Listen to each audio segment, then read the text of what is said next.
Salam sehat selalu Parewa.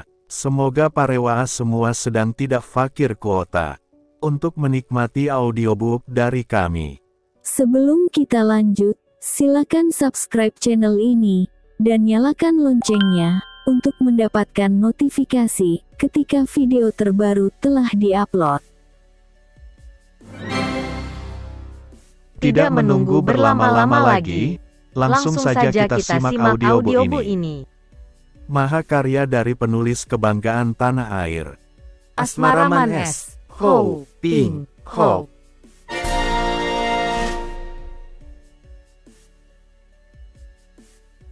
Suling Emas, bagian ke-46.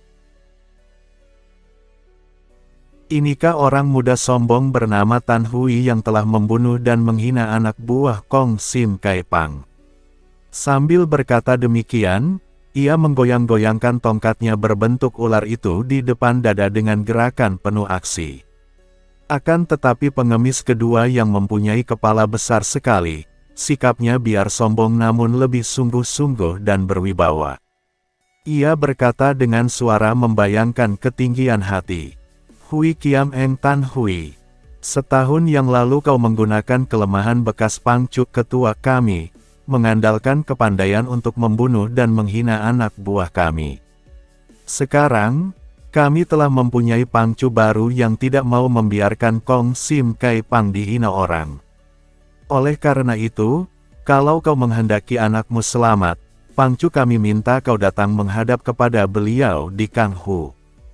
Setelah berkata demikian, pengemis berkepala besar ini membalikkan tubuh hendak pergi.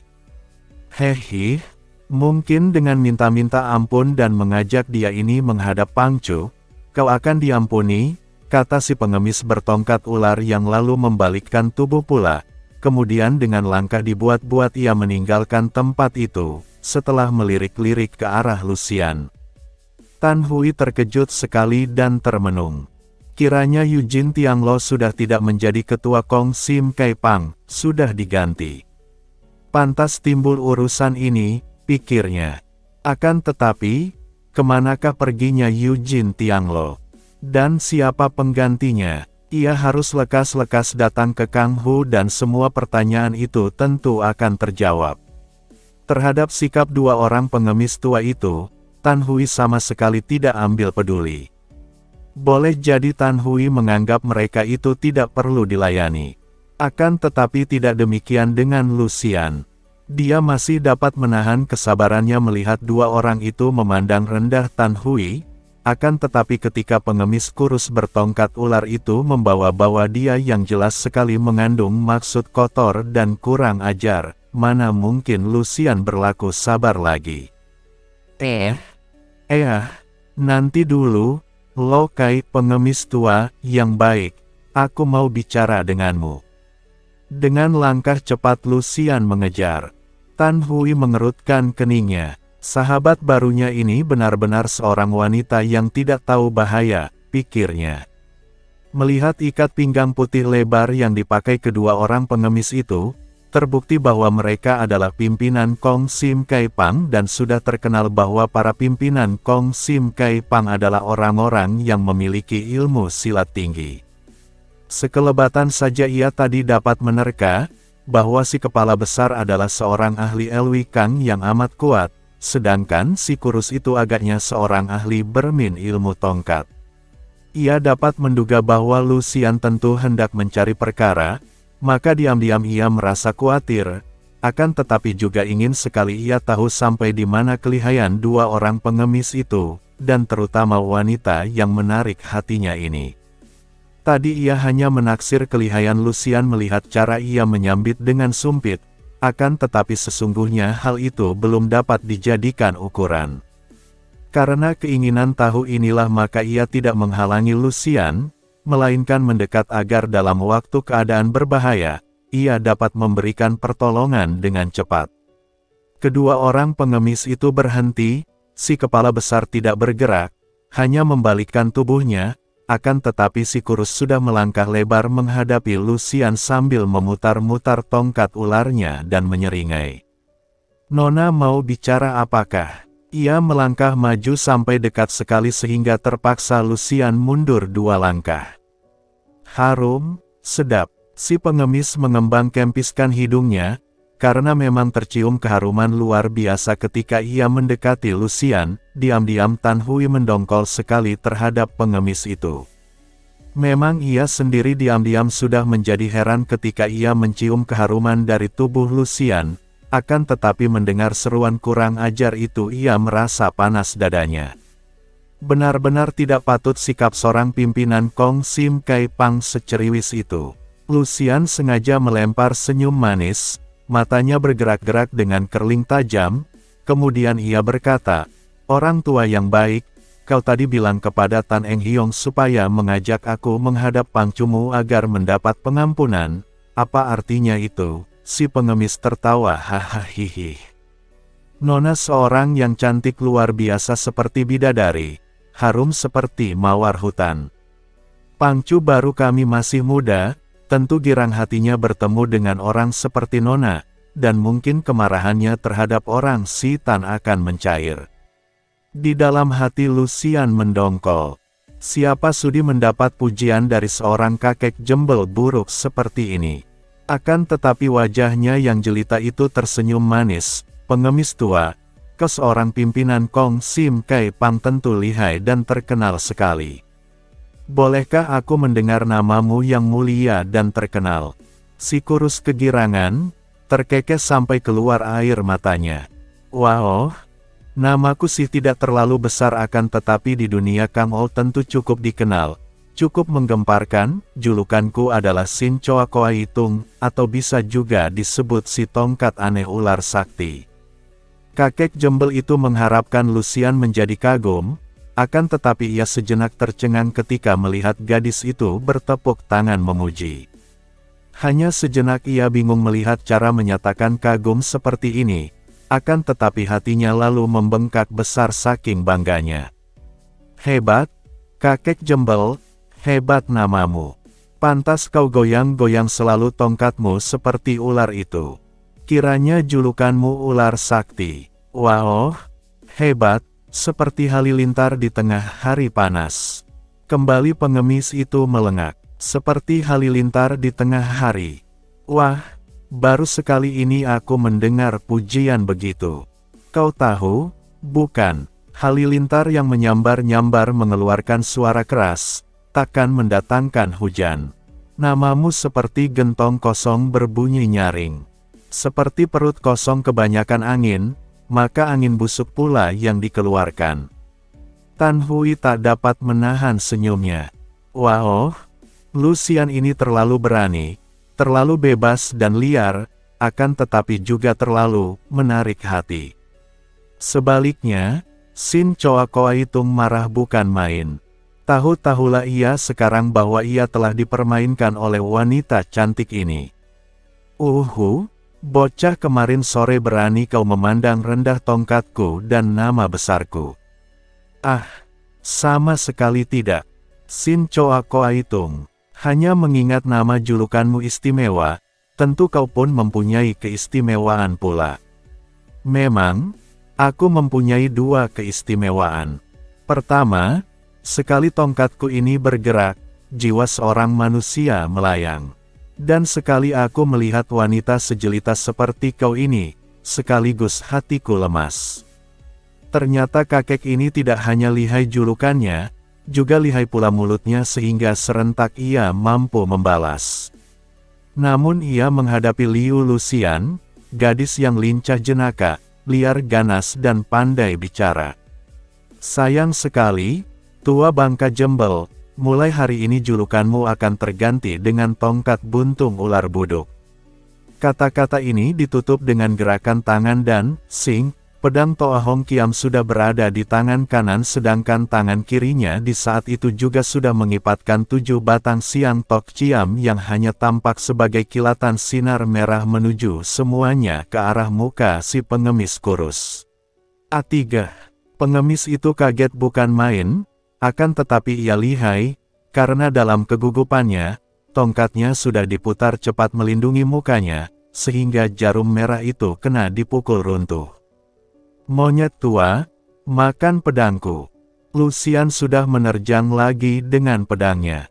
Ia menggunakan ilmu pedang Toa Hong Kiam Hoat, cepatnya bukan main, dahsyat bagaikan angin badai, sesuai dengan sifat dan namanya. Seperti badai mengeluarkan kilat bertubi-tubi, dalam serentetan serangan pedangnya sudah menyambar ke arah 5 jalan darah berturut-turut. Orang, ting, kring kring kring. 5 kali pengemis itu menangkis dengan tongkatnya, keringat dingin mengucur membasahi mukanya karena hampir saja ia tak dapat menahan serbuan hebat itu. Baiknya ilmu tongkatnya memang lihai, maka setelah berhasil menangkis 5 kali sambil mengeluarkan seruan kaget, ia melompat ke belakang menjauhkan diri agar terlepas daripada rangkaian kilat menyambar itu. Lucian berdiri tersenyum memandang dengan sinar mata berseri-seri mengejek.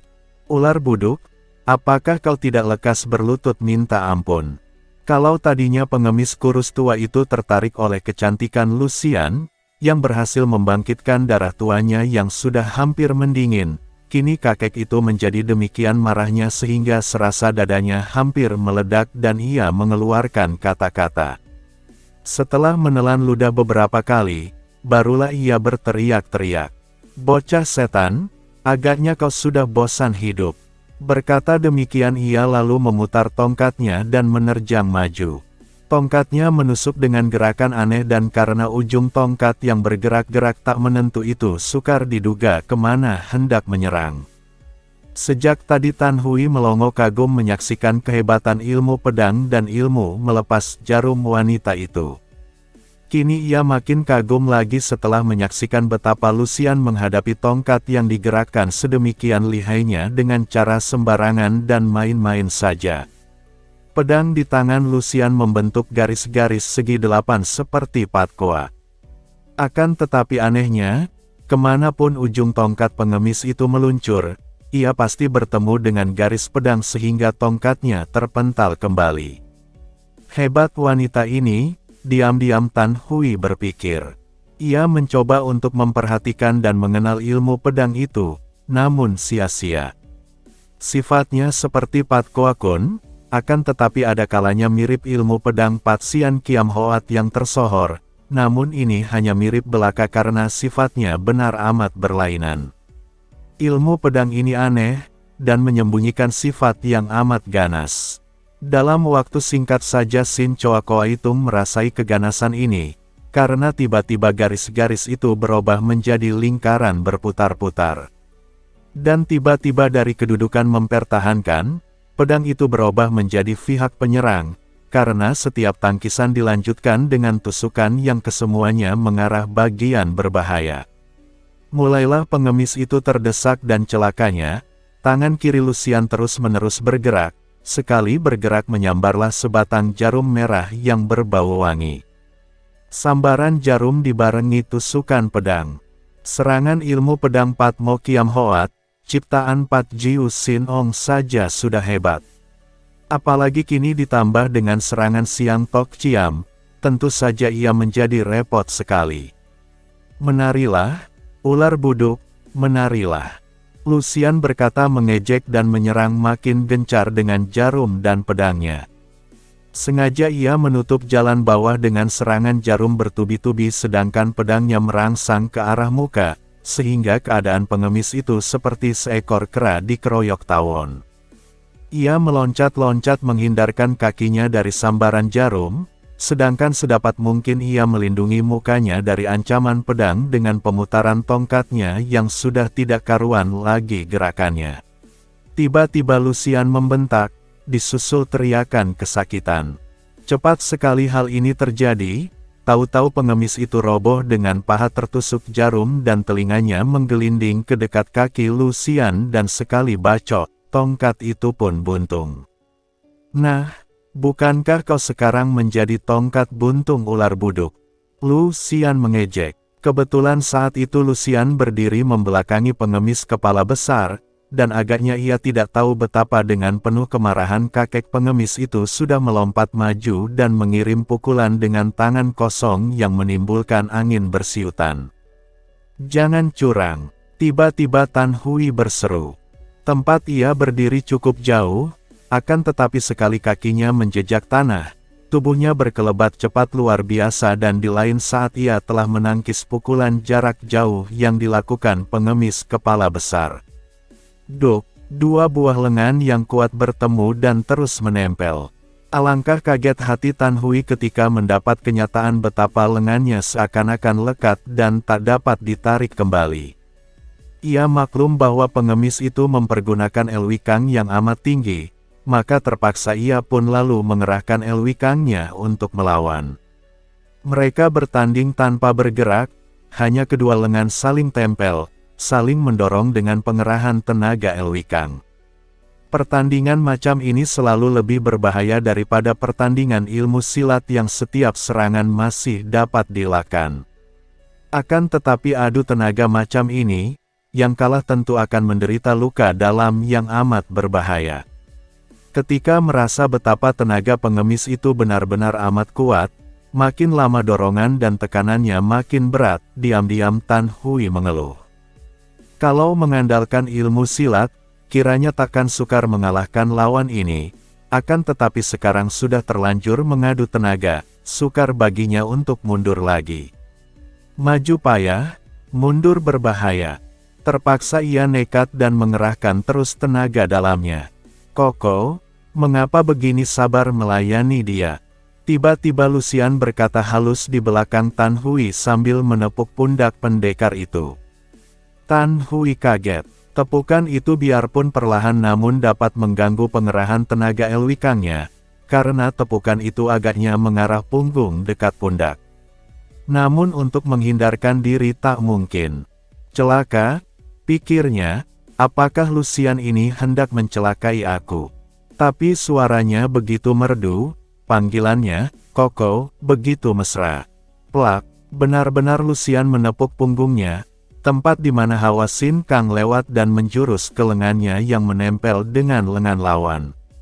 Akan tetapi anehnya, tenaganya bukannya buyar melainkan menjadi makin kuat dan tahu-tahu kakek berkepala besar itu mencelat ke belakang sampai 3 meter jauhnya, lalu bergulingan beberapa kali baru meloncat berdiri dengan muka pucat.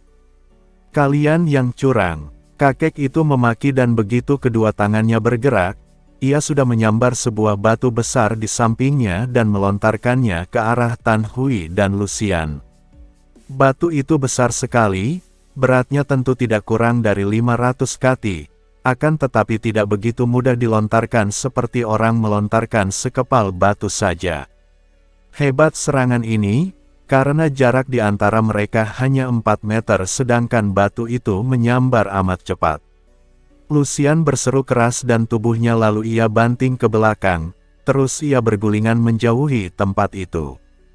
Ia melihat dengan penuh kekaguman betapa tubuh Tan Hui mencelat ke depan agak tinggi dan tepat pendekar itu hinggap di atas batu yang menyambar lewat, seperti seekor burung saja gerakan ini. Kemudian ia menunggang batu itu dan ketika batu jatuh ke tanah, ia pun meloncat turun. Wah! Kalau aku memiliki ginkang seperti itu, barulah puas hidupku. Tanpa terasa lagi Lucian berseru penuh kekaguman. Kakek berkepala besar itu telah menderita luka dalam. Ia menjura lalu berkata, Hui Kiam Eng, kepandaianmu dan temanmu memang hebat. Akan tetapi kalau kau berani mendatangi tempat pangcu kami di Kanghu untuk menerima puterimu atau menerima kematianmu, barulah kami benar-benar kagum. Ia lalu menghampiri temannya yang masih merintih-rintih, dan menyeretnya pergi dari situ. Adik Lucian, hebat bukan main kepandaianmu. Benar-benar tak pernah kusangka, Kiam Hoatmu aneh dan hebat, adapun tenaga elwikangmu, benar-benar aku seperti tidak bermata tak tahu bahwa aku berhadapan dengan seorang pendekar wanita yang sakti. Lucian tersenyum, girang sekali hatinya. Tan Hui Koko, mengapa kau begitu memuji setinggi langit? Kalau mau bicara tentang kelihayan, kaulah orangnya. Terutama sekali ginkangmu, benar-benar membuat aku tunduk dan kagum. Kalau saja aku dapat memiliki ginkang seperti itu, Ah, alangkah akan bahagia hatiku. Bagi seorang seperti kau ini, adik Lucian, tidak ada lagi yang tak mungkin di dunia. Apa sukarnya mempelajari ginkang bagi kau yang sudah mampu mempelajari ilmu silat sehebat itu? Benarkah, kakak yang baik, kau suka untuk mengajarkan ginkangmu kepadaku? Ah, terima kasih, kau baik sekali. Baik sekali, saking girangnya Lucian memegang lengan Tan Hui dengan kedua tangannya. Sejenak mereka berdiri seperti itu, mata saling pandang, dan di dalam hati masing-masing makin tertarik. Semenjak 2 tahun yang lalu istrinya meninggal dunia karena sakit, Tan Hui hidup penuh dengan kesunyian. Hal itu biarpun amat mendukakan hatinya, namun dapat ia tahan, karena Tan Hui adalah seorang jantan yang berbatin kuat. Tidak mudah hatinya tergoda oleh kecantikan wanita, maka selama ini ia pun tinggal menduda, sedikit pun tidak pernah menoleh ke arah wanita lain, menekuni kesunyian hidupnya. Akan tetapi pertemuannya dengan Lucian ini adalah luar biasa. Wanita ini luar biasa cantiknya, luar biasa pula kepandaiannya. Tidaklah heran kalau Tan Hui menjadi tertarik. Hati seorang kakek pendeta sekalipun mungkin akan tergetar kalau melihat Lucian yang cantik jelita, yang semerbak harum, berlagak memikat hati.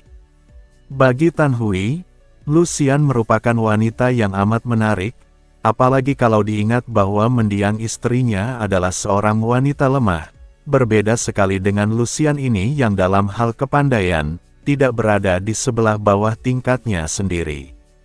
Bagaimana, Koko? Tentu kau mau mengajarku ginkang, bukan? Sudah berada di ujung lidah Tan Hui untuk menyanggupi, akan tetapi mengingat bahwa ilmu pedang dan ilmu ginkangnya adalah kepandaian yang merupakan ilmu turunan, ia merasa agak meragu.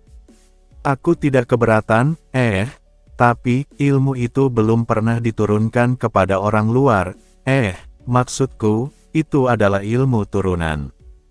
Lucian yang masih memegang lengan Tan Hui, merapatkan tubuhnya sehingga Tan Hui terpaksa meramkan mata karena keharuman yang menyengat hidungnya membuat hatinya berguncang keras.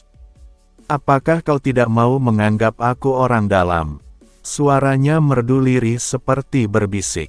Pada saat itu, sudah banyak orang berkumpul karena tadi tertarik oleh keributan di depan rumah makan.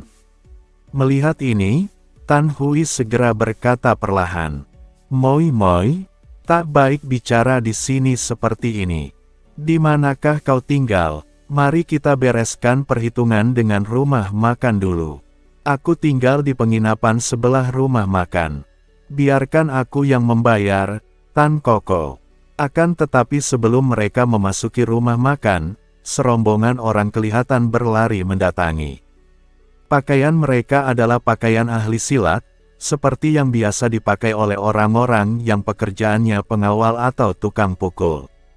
Akan tetapi begitu tiba di depan Tan Hui, 7 orang itu segera menjatuhkan diri berlutut dan setelah dekat tampaklah bahwa mereka adalah para piausu, pengawal barang berharga, yang mukanya penuh debu dan keringat, bahkan di antara mereka ada yang terluka sehingga pakaian mereka berlumur darah.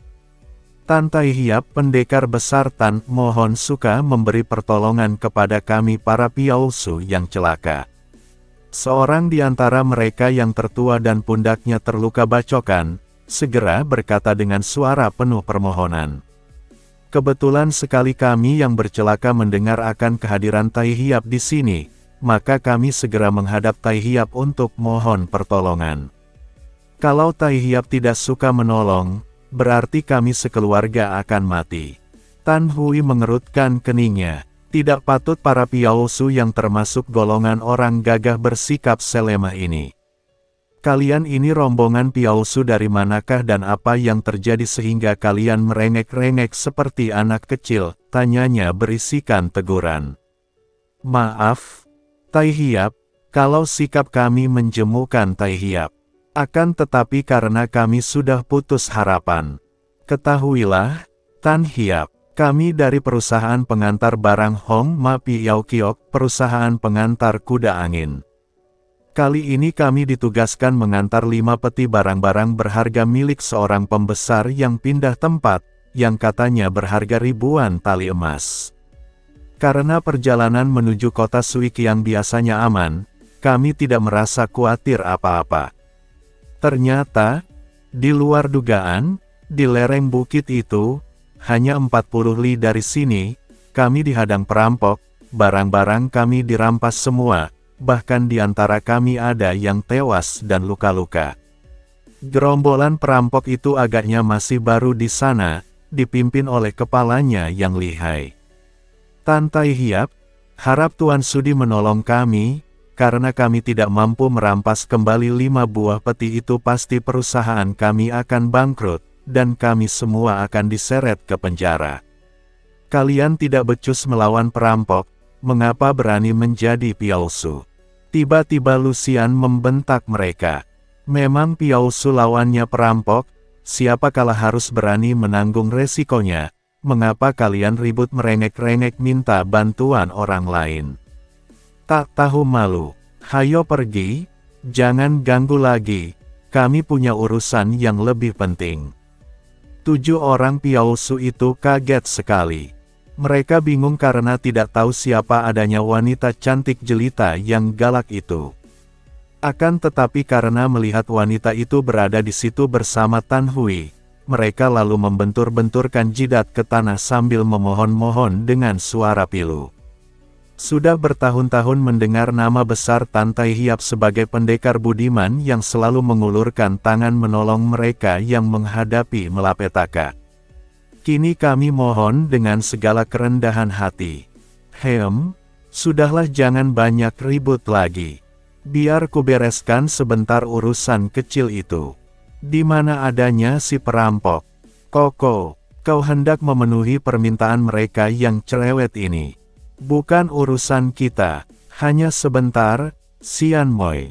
Bukit itu tampak dari sini, dan membereskan segala macam perampok hina apa sih sukarnya. Hanya makan waktu beberapa jam juga beres.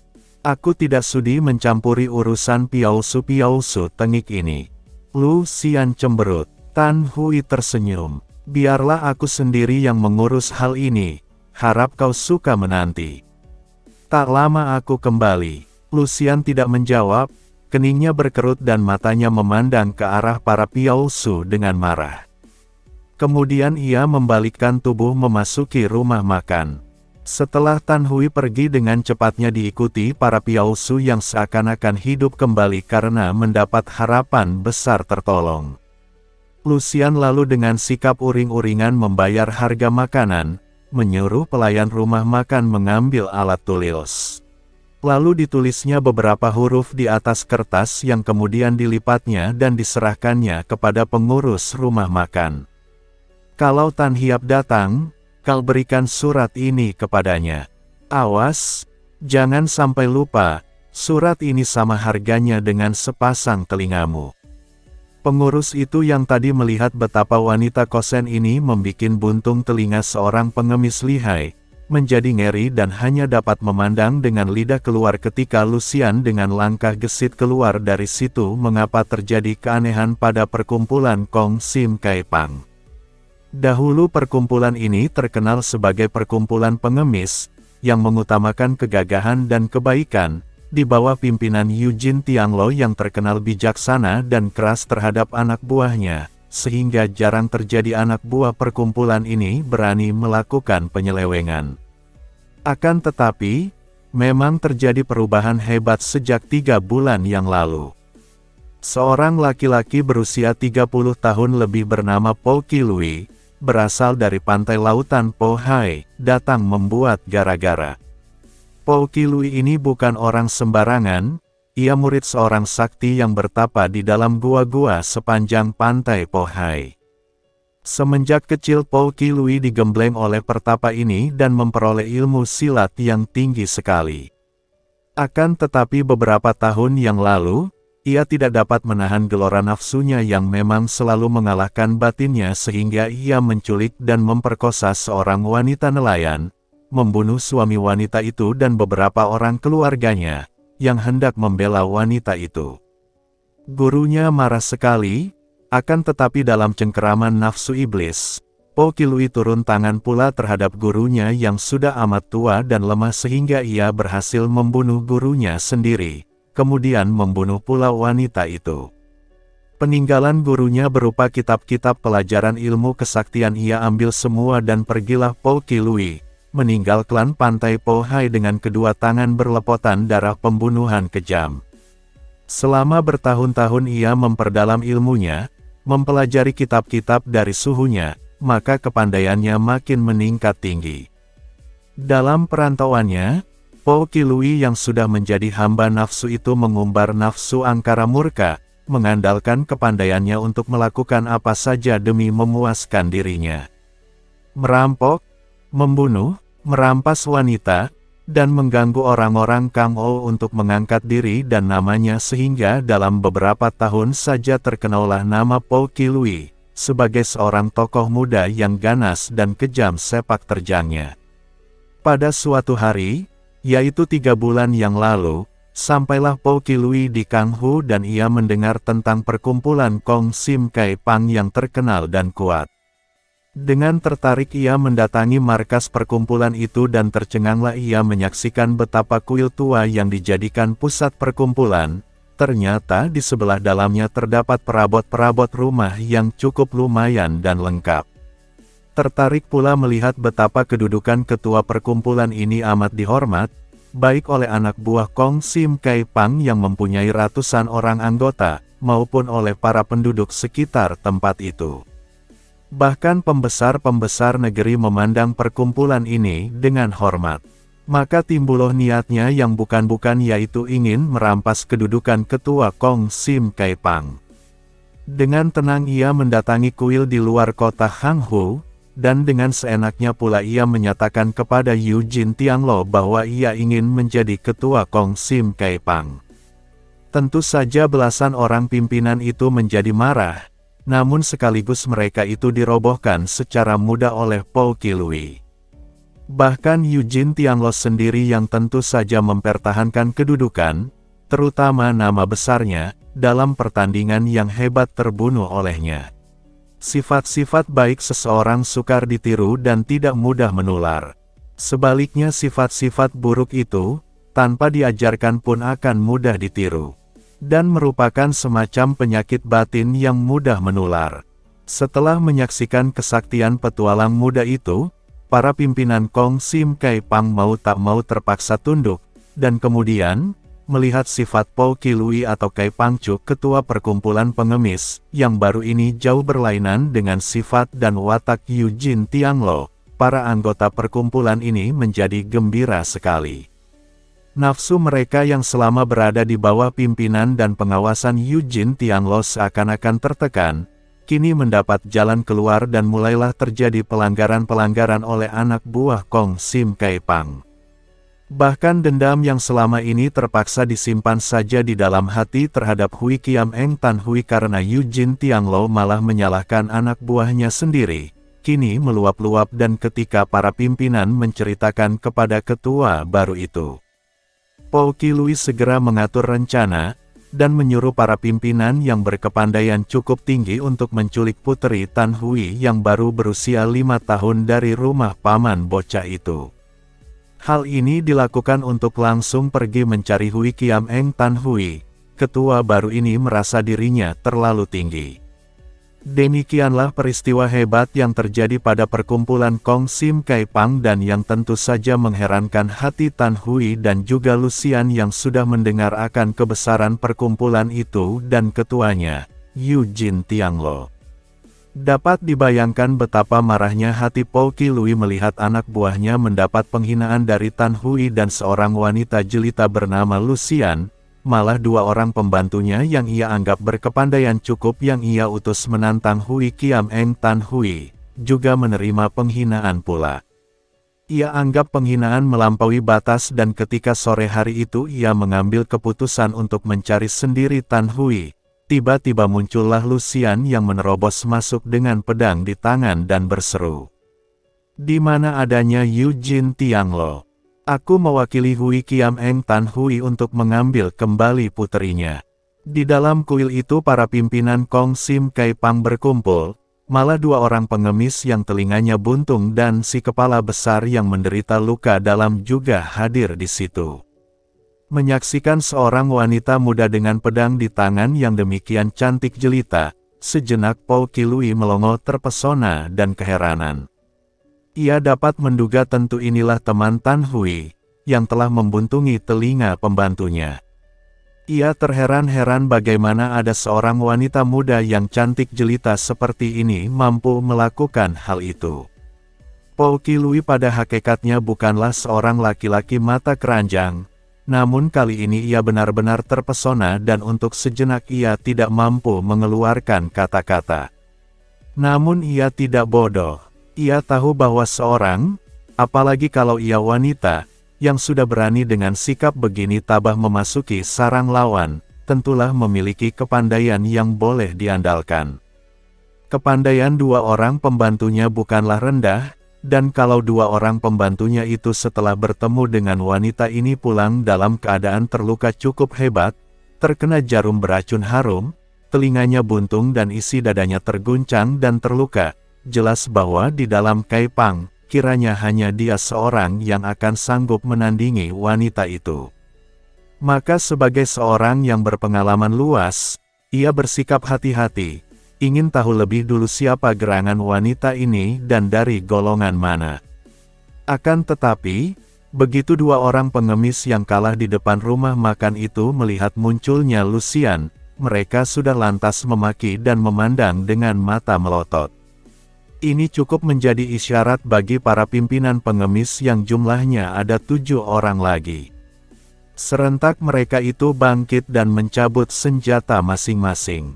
7 orang pengemis ini semua adalah pengemis tua, dan yang memiliki kepandaian tinggi. 5 di antara mereka, bersenjatakan tongkat mereka, sedangkan yang 2 orang mencabut pedang. Namun Lucian sama sekali tidak takut. Dengan tangan kiri bertolak pinggang dan tangan kanan yang memegang pedang menudingkan ujung pedangnya ke arah 7 orang pengemis itu, ia membentak. Aku tidak ada tempo untuk berurusan dengan segala macam jembel tua bangka. Suruh Eugene Tianglo keluar untuk bicara denganku. Akan tetapi 7 orang pengemis itu tidak ada yang menjawab atau peduli. Bahkan mereka lalu membuat gerakan mengurung nona yang cantik dan galak ini. Lucian menjadi gemas sekali dan ia sudah siap menerjang untuk memberi hajaran ketika di belakangnya terdengar suara yang jelas dan nyaring. Nona, Eugene Tianglo yang kau tanyakan itu sudah mati. Kaget sekali Lucian mendengar hal ini. Ia memang mendengar dari 2 orang pengemis bahwa para pengemis sudah mempunyai ketua baru, akan tetapi tidak ia sangka bahwa Eugene Tianglo sudah mati. Cepat ia memutar tubuh menghadapi si pembicara yang bukan lain adalah Po Qilui. Ia melihat seorang laki-laki berusia 30 tahun lebih, tubuhnya sedang, kumis dan jenggotnya pendek, wajahnya berkulit kasar akan tetapi tidaklah buruk bahkan mendekati tampan. Kelihatannya orang ini lemah dan tidak mempunyai kepandaian yang tinggi, akan tetapi sepasang matanya mencorong bagaikan mata serigala. Pakaiannya biar sederhana, namun tidak ada yang ditambal, maka ia sama sekali tidak kelihatan seperti anggota pengemis, apalagi seperti ketua pengemis. Mati, Lucian ketika memutar tubuhnya berseru. Ya, mati, kata Po Qilui dan senyum sinis muncul di bibirnya. Tidak kebetulan sekali, ia mati melawan aku. Diam-diam kagetlah Lucian. Siapa kira, orang macam ini mampu mengalahkan bahkan membunuh Eugene Tianglo yang terkenal berkepandaian tinggi. Tak masuk akal. Orang di depannya ini pantasnya seorang petani gunung, atau paling hebat seorang pedagang obat keliling. Akhirnya ia mendengus, kau siapakah? Akan tetapi pada saat itu, tiba-tiba 7 orang pengemis tua sudah serentak maju menerjangnya. Terpaksa Lucian memutar pedangnya dan membalikkan tubuh menghadapi mereka yang sudah mengurungnya. Ia segera menggunakan jurus 8 iblis menahan hujan dari ilmu silat Patmo Kiam Hoat, sekaligus ia menangkis datangnya hujan senjata, bahkan sekaligus pula dapat balas menyerang. Terdengar suara nyaring beradunya senjata dan di antara berdentingan ini Lucian mendengar orang itu tertawa dan berkata dengan nada mengejek.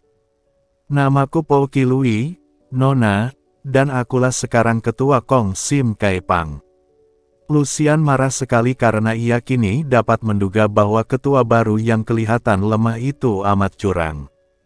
Tentu tadi selagi bicara memberi perintah kepada para pembantunya untuk menyerbunya, menggunakan kesempatan selagi ia agak jengah. Baiknya ia dapat menghindarkan diri dari serangan mendadak itu dan kemarahannya meluap-luap ketika ia memaki, "Pengecut tengik. Kalau tidak lekas dibebaskan Puteri Tan Hui, akan kubasmi abis Kong Sim Kai Pang hari ini." Pou Qilui memperhatikan gerakan pedang nona itu dan diam-diam ia terkejut dan heran karena ia sama sekali tidak mengenal gerakan ilmu pedang yang mirip Pat Sian Kiam Hoat itu. Ia sudah berpengalaman dan boleh dibilang mengenal ilmu pedang dari golongan manapun, baik dari partai bersih maupun dari golongan hitam. Akan tetapi ilmu pedang yang dimainkan nona ini sama sekali asing baginya dan ia harus akui bahwa ilmu pedang ini hebat. Tiba-tiba terdengar suara, "Wes-wes," beberapa kali dan seorang demi seorang pengemis tua yang mengeroyok Lucian, terjungkal roboh karena mereka merasa kaki mereka menjadi lumpuh secara mendadak. Lucian sendiri tidak tahu mengapa mereka itu pada roboh dengan sendirinya, maka ia tidak mau mengotori pedangnya dengan lawan yang roboh bukan oleh dia. Dengan heran dia hanya menambah tendangan saja yang membuat mereka roboh mencelat keluar dari ruangan. Hiruk dan pikik mereka memaki dan menyatakan rasa heran.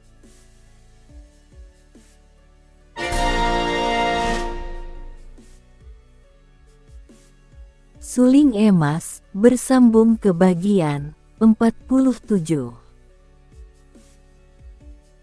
Terima kasih buat parewa semua, yang telah meluangkan waktunya untuk menyimak audiobox ini. Jangan lupa untuk di-subscribe.